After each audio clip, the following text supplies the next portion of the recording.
Del insulto en una fiesta a la sala de entrevistas, como un arrogante se delató antes de que pudiera arruinar a mi equipo. La fiesta en la azotea aquel viernes por la noche se suponía que sería un respiro después de una semana agotadora. Llevaba 5 días seguidos de entrevistas, tratando de encontrar al candidato adecuado para el puesto de desarrollador senior en mi empresa, Next 4 Solutions. No era la primera vez que lideraba un proceso de contratación, pero jamás había sido tan desgastante. En 3 meses había entrevistado a 47 personas y todavía no encontraba a alguien que realmente encajara en la cultura de nuestro equipo. Estaba apoyado en la barandilla, con un gin tonic en la mano, observando las luces de la ciudad parpadear en la distancia. A mi lado, Carmen, mi amiga de años, me hablaba con pasión de su último desastre sentimental. Su vida amorosa parecía una telenovela sin final, y a pesar de la ligereza con la que lo contaba, yo sabía que en el fondo le dolía. El lugar estaba repleto. Era uno de esos eventos donde se mezclaban trabajadores de startups con ejecutivos de empresas grandes, todos disfrazando el networking con charlas informales y sonrisas medidas. Yo había optado por mi ropa habitual fuera de la oficina, unos jeans desgastados y una camiseta gris que había sobrevivido demasiados lavados. No buscaba impresionar a nadie, después de una semana de vestirme en business casual, solo quería sentirme cómodo y pasar desapercibido. Entonces escuché unas risas fuertes cerca del bar. Giré la cabeza y vi a 5 hombres en trajes caros, cada uno compitiendo por sonar más importante que el otro.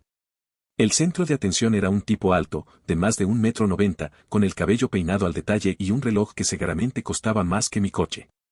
Gesticulaba con su vaso en la mano mientras presumía de cerrar algún trato multimillonario. Sus carcajadas retumbaban en la azotea, como si quisiera asegurarse de que todos escucharan lo exitoso que era. Siempre hay uno de esos en cada fiesta, murmuró Carmen con un suspiro, rodando los ojos. Los reyes de las finanzas nunca saben hablar en un tono normal.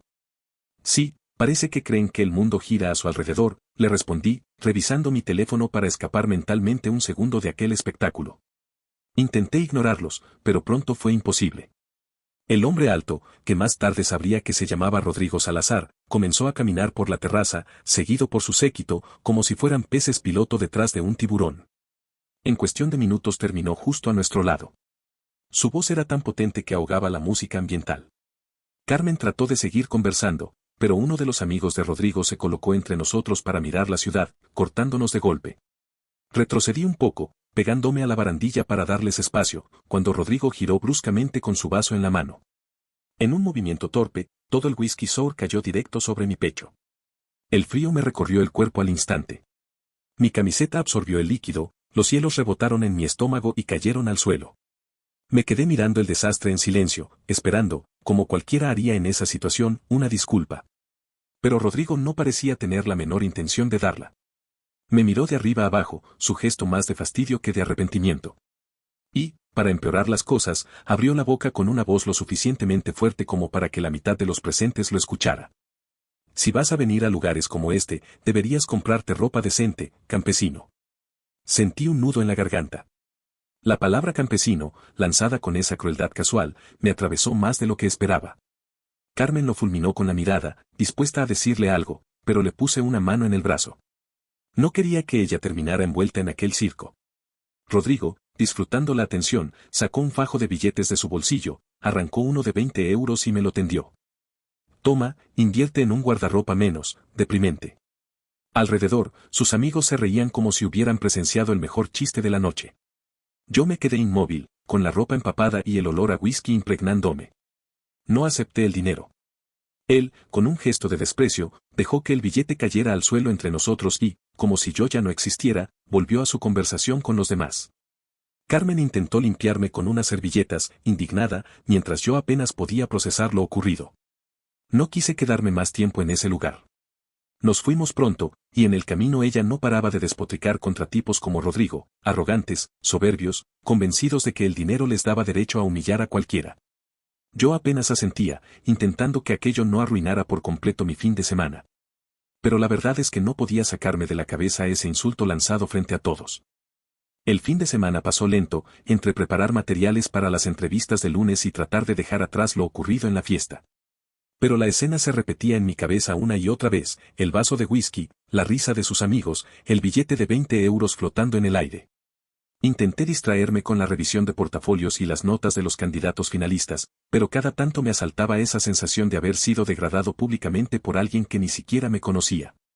El lunes amaneció gris y lluvioso, como si la ciudad reflejara mi ánimo.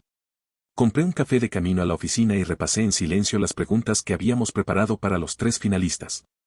En la sala de conferencias ya me esperaban Jordi Serrano, nuestro especialista en control de calidad, y Lucía Vargas, gestora de producto. Ambos tenían una capacidad especial para leer a las personas más allá de lo técnico y confiaba en su instinto tanto como en el mío. A las 9 en punto, la recepcionista avisó que el primer candidato había llegado. Tomé su currículum impreso, un desarrollador con experiencia en una fintech y algunos proyectos en sistemas de pago. Su nombre estaba claramente escrito en la parte superior, Rodrigo Salazar.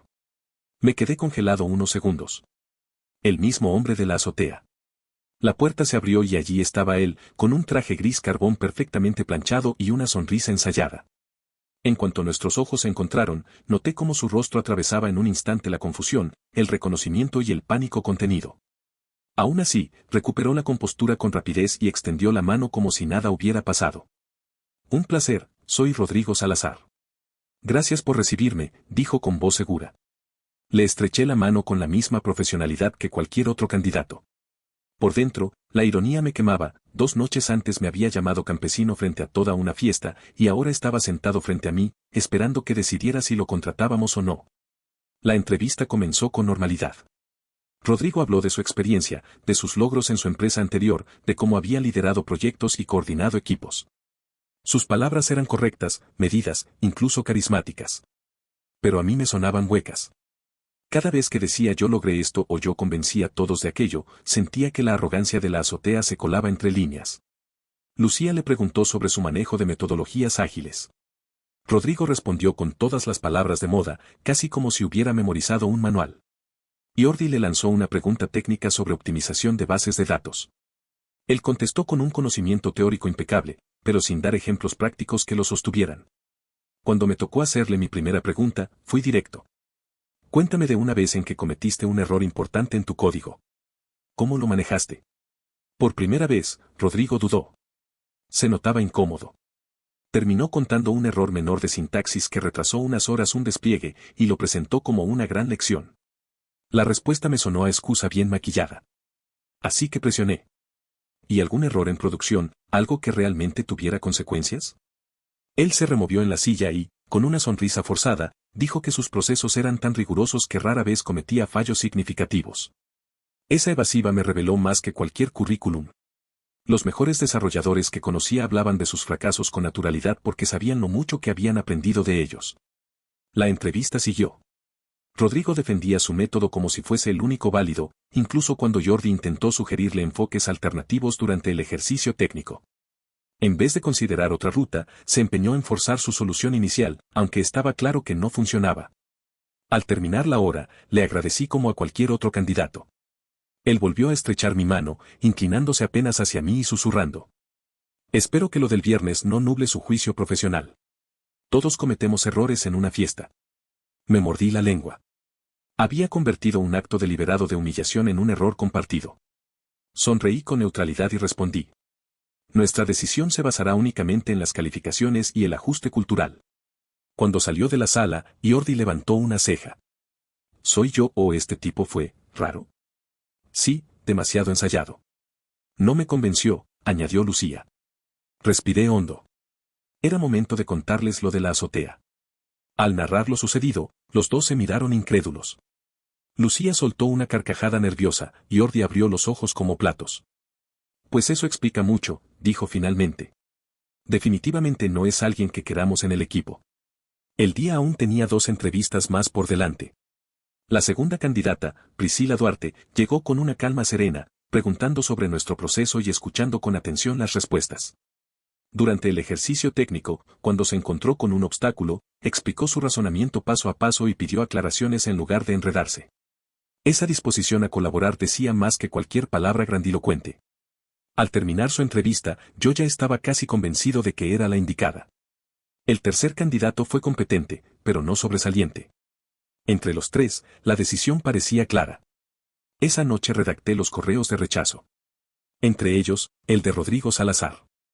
El miércoles por la mañana, después de confirmar que Priscila Duarte había aceptado la oferta, envié los correos de rechazo. Entre ellos, el de Rodrigo Salazar. Redacté el mensaje con el tono más profesional posible, agradecimiento por su tiempo, interés en el puesto. Y la explicación de que habíamos decidido avanzar con otro candidato cuyo perfil se ajustaba mejor a nuestras necesidades. Nada fuera de lo habitual. Pensé que allí terminaría todo. Me equivoqué. El jueves por la tarde, recibí un correo extenso de Rodrigo. Al principio sonaba cordial, casi diplomático, pero pronto se transformaba en una serie de acusaciones. Alegaba que yo había dejado que cuestiones personales influyeran en la decisión. Volvió a mencionar la fiesta del viernes, pero la describió como un malentendido entre ambos, casi como si hubiéramos compartido la culpa. Luego insinuó que tenía conexiones en la industria y que la reputación de mi equipo podría verse afectada si se corría la voz de que contratábamos de forma parcializada. Releí el correo 2 veces, incrédulo. No solo negaba lo que había hecho, sino que ahora intentaba girar la narrativa para ponerme a mí como el sesgado. Lo reenvié de inmediato a Natasa Benítez, nuestra directora de recursos humanos. Me pidió que fuera a su oficina. Allí, le conté todo con lujo de detalles, desde la bebida derramada hasta el insulto, pasando por cómo había intentado disimular en la entrevista. Natasa escuchó con calma y luego me dijo: «Tomaste la decisión correcta, Alejandro. Lo que él te mandó es inaceptable. Documenta todo. Esto puede escalar». Le mostré también que no había actuado solo, tanto Jordi como Lucía coincidieron conmigo en que Priscila era claramente la mejor candidata. Eso reforzó que nuestra elección no dependía de un solo juicio. Natasa redactó una respuesta breve y contundente a Rodrigo, indicando que las decisiones de contratación en Next4 eran colaborativas, basadas únicamente en calificaciones y cultura. Y que no habría más correspondencia sobre el asunto. Pensamos que con eso se cerraría el capítulo. Pero el viernes apareció una reseña en Glassdoor. El texto acusaba a la empresa de tener un proceso de entrevistas tóxico, de que los gerentes de contratación tomaban decisiones por venganzas personales y de que la cultura estaba contaminada por favoritismos. No me nombraba directamente, pero el nivel de detalle era suficiente para que cualquiera en el sector que supiera de las últimas entrevistas pudiera unir los puntos. El golpe de frustración me llegó como un mazazo. Varios excolegas me escribieron por mensaje para preguntar qué estaba pasando. Me vi obligado a explicar una y otra vez que todo se trataba de un candidato rechazado incapaz de aceptar la decisión. Natasa se movió rápido, reportó la reseña como acoso, adjuntó la evidencia del correo de Rodrigo y pidió que se eliminara. Por suerte, Glassdoor la retiró en menos de 48 horas, pero el daño ya estaba hecho. Había rumores circulando en algunos grupos de la comunidad tecnológica local. Fue entonces cuando recibí un mensaje en LinkedIn de alguien que había trabajado con él en su anterior empresa. Me contó que no era la primera vez que sucedía algo así. Rodrigo había acumulado quejas por maltrato a compañeros más jóvenes, por negarse a aceptar revisiones de código y por crear ambientes hostiles. Su reputación no precedía. Aquello, lejos de tranquilizarme, me confirmó que lo que había visto en la azotea y en la entrevista no era un accidente. Era su manera de ser. Lo que había empezado como un correo de queja y una reseña malintencionada pronto se convirtió en algo más inquietante. El lunes siguiente, nuestra bandeja de entrada general comenzó a recibir mensajes anónimos de cuentas desechables. Eran correos vagos, llenos de insinuaciones, que discriminábamos en las contrataciones, que favorecíamos a ciertos perfiles, que había candidatos vetados sin razón. Aunque nunca mencionaban su nombre, el patrón era evidente. Cada palabra llevaba la huella de Rodrigo Salazar. Natasa Benítez decidió no esperar más. Consultó con nuestro equipo legal y preparó una carta formal de cese y desistimiento, exigiendo que detuviera cualquier intento de difamación y contacto con la empresa. El documento fue enviado un miércoles. Durante 2 días no pasó nada, y pensé que por fin había recapacitado. Me equivoqué otra vez. El viernes por la noche, mientras revisaba mis redes sociales en casa, vi una solicitud de amistad en una de mis cuentas personales. Era de un perfil sin foto, con un nombre genérico. Casi la ignoré, pero al mirar la información, descubrí que estaba vinculada a un correo que él había usado antes. Rodrigo. Había intentado acceder a mi vida privada justo después de haber recibido una advertencia legal. Hice capturas de pantalla y se las envié a Natasa, que de inmediato las reenvió a los abogados. En cuestión de horas redactaron una segunda carta, más dura, en la que se le advertía que, de continuar, emprenderíamos acciones legales. Ese ultimátum pareció surtir efecto, porque durante las semanas siguientes cesaron tanto los correos como los intentos de contacto. Mientras tanto, la vida en Next4 continuaba. Priscila Duarte empezó su primer día con el equipo y, desde el primer momento, demostró una mezcla de talento técnico y empatía que confirmaba que habíamos tomado la mejor decisión. Hacía preguntas inteligentes, escuchaba con atención, y en pocos días ya se había ganado la confianza de Jordi, de Lucía y de todos los demás. El contraste con Rodrigo era brutal. Mientras él representaba la arrogancia y la falta de autocrítica, Priscila simbolizaba lo que más valorábamos: colaboración genuina, humildad para aprender y seguridad para aportar. La diferencia me hizo reflexionar varias veces en silencio sobre lo cerca que habíamos estado de cometer un error costoso. No obstante, aunque el día a día volvía a la normalidad, yo no dejaba de revisar mis cuentas, mis correos, mis redes. Había quedado una desconfianza instalada, una sensación de estar siendo observado desde algún rincón digital. Era incómodo, casi paranoico, pero prefería estar prevenido. Un par de semanas después, me llegó otro rumor, esta vez a través de un colega del sector. Rodrigo había creado un perfil falso en LinkedIn para simular que trabajaba en una startup inexistente. Un cascarón, con un sitio web improvisado y fotografías de archivo. La maniobra era tan desesperada como reveladora.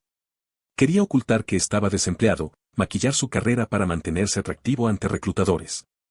En cierto modo, aquello me generó una mezcla de alivio y tristeza. Alivio, porque confirmaba que nuestra decisión había sido la correcta. Tristeza, porque también era evidente que él mismo se estaba hundiendo en un ciclo del que parecía incapaz de salir. Sin embargo, la tranquilidad no duró demasiado. A finales de ese mes, Rodrigo volvió a aparecer en escena, esta vez de una manera más agresiva. A finales de ese mes, los correos anónimos regresaron. No eran simples insinuaciones esta vez, sino mensajes más oscuros, cargados de resentimiento. Hablaban de que la verdad saldría a la luz, de que Next4 se arrepentiría de haberlo rechazado, y que yo, en particular, iba a pagar el precio de mis prejuicios. Aunque las direcciones seguían siendo imposibles de rastrear del todo, el estilo era inconfundible. Cuando le mostré los mensajes a Natasa Benítez, me pidió que me sentara. Su tono fue serio, más grave de lo habitual. Alejandro, esto ya no es solo un problema de recursos humanos. Estamos hablando de acoso directo. Tenemos que prepararnos para una posible acción legal. El equipo jurídico redactó un segundo documento, mucho más firme que la carta de cese y desistimiento. Allí no solo se le exigía detener cualquier intento de difamación o contacto, sino que se le advertía de demandas formales si persistía. Yo mismo firmé como testigo del hostigamiento. Por unos días, reinó el silencio. Me dejé llevar por la ilusión de que, quizás, Rodrigo finalmente había entendido que había cruzado una línea peligrosa. Pero el viernes, justo al llegar a casa después de una semana larga, vi en mi teléfono una nueva solicitud de conexión en redes sociales. El perfil tenía nombre falso, sin foto, con apenas un par de datos genéricos. Sentí un escalofrío inmediato, era él otra vez, intentando bordear las advertencias legales para colarse en mi vida personal. Capturé la pantalla y envié la evidencia a Natasa. Ella, sin perder tiempo, la reenvió a los abogados. Esa misma noche se emitió una carta aún más dura, con advertencia explícita de que, de repetirse, iniciaríamos un proceso judicial. El nivel de descaro de Rodrigo ya era insostenible. Durante ese periodo, me sorprendí viviendo con una sensación extraña: por un lado, miedo, porque alguien tan impredecible podía actuar de cualquier manera; por el otro, alivio. Porque cada nueva acción de Rodrigo servía como prueba de su inestabilidad. Al menos, quedaba registrado. Mientras tanto, Priscila Duarte se consolidaba en el equipo. En su primera semana ya había propuesto mejoras al flujo de trabajo y, lo más importante, se había ganado a los compañeros con su forma de escuchar y colaborar. Jordi y Lucía coincidían en que era un aire fresco.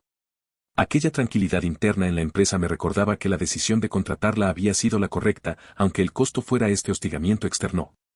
Sin embargo, la historia con Rodrigo no terminó ahí.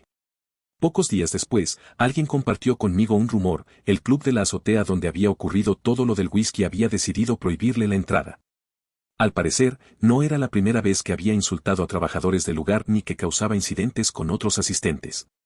Lo habían estado vigilando desde hacía meses, hasta que finalmente decidieron vetarlo de forma definitiva. Esa noticia me generó una extraña mezcla de sensaciones. Por un lado, alivio: no había sido un caso aislado, había un patrón que otros también habían notado. Por otro, tristeza: parecía incapaz de comprender cómo sus actos lo hundían una y otra vez. Aún así, me quedó claro algo: el asunto con Rodrigo no era solo profesional. Era personal, y él no iba a rendirse tan fácilmente. El tiempo pasó, y con él llegaron más noticias sobre Rodrigo Salazar. 3 meses después del incidente de la azotea y de todo el acoso posterior, un excompañero de la industria me escribió para contarme que Rodrigo había conseguido trabajo en una empresa pequeña, desesperada por llenar un puesto. Sin embargo, en cuestión de semanas ya estaba generando conflictos, discusiones constantes, negativa a aceptar revisiones de código y un ambiente de tensión entre los más jóvenes del equipo. La historia se repetía. Mientras tanto, en NextForge, el contraste era imposible de ignorar. Priscila Duarte se convirtió rápidamente en una pieza fundamental. Sus aportes no solo mejoraron procesos técnicos, sino que levantaron la moral del equipo. Se volvió mentora de los más nuevos, creó dinámicas de colaboración que antes no existían y, sobre todo, aportó tranquilidad. Esa clase de talento humilde, pensé, vale mucho más que el currículum más impresionante del mundo. Yo seguía en contacto con Atasa, Jordi y Lucía sobre todo lo ocurrido con Rodrigo. Decidimos mantener un archivo detallado de cada correo, reseña y mensaje que había enviado, por si alguna vez necesitábamos respaldo legal. Por suerte, después de la segunda carta de advertencia, se había quedado en silencio. No me confiaba del todo, pero era evidente que al menos había entendido que no podía seguir cruzando esa línea sin consecuencias. 6 meses después, volví a toparme con alguien que había trabajado con él en su antigua fintech. Me confirmó que su reputación estaba tan dañada que casi nadie quería arriesgarse a contratarlo. La misma persona me dijo una frase que se me quedó grabada. Rodrigo nunca aprendió que la forma en que tratas a los demás habla más de ti que cualquier logro. Esa frase se quedó conmigo, porque describía exactamente lo que yo había visto en esa azotea. Su verdadero carácter se había revelado en un gesto tan simple como derramar una bebida y convertirlo en espectáculo de humillación. Aquel insulto, campesino, había sido una ventana a su personalidad. Con los años, la lección se volvió todavía más clara. Fui ascendido a director de ingeniería, y siempre que participaba en entrevistas recordaba lo sucedido con Rodrigo. Aprendí a dar más peso a las señales de carácter que a los currículums brillantes. Comencé a preguntar a todos los candidatos por sus peores errores, por cómo los habían enfrentado. La manera en que respondían me decía más que cualquier éxito que pudieran presumir. En el equipo bromeábamos de vez en cuando sobre aquel episodio. Carmen todavía lo mencionaba, usando la palabra campesino como un código para referirse a personas que se delataban con su crueldad casual. Lo que había empezado como una humillación se transformó, con el tiempo, en un recordatorio de confianza. Habíamos esquivado una bala, y lo sabíamos. La última vez que escuché de Rodrigo fue a través de un colega del sector. Me dijeron que había pasado por 3 empresas distintas en 2 años, siempre repitiendo el mismo ciclo, entrevistas impecables, contratos firmados con entusiasmo, y al poco tiempo, conflictos internos que acababan con su salida. Era un patrón autodestructivo que él mismo se negaba a ver. Yo no sentí satisfacción en sus fracasos, sino alivio de que nuestra empresa no hubiera sido una víctima más de ese ciclo. Habíamos protegido algo mucho más valioso que una simple vacante, nuestra cultura de trabajo, nuestro equipo, nuestra paz.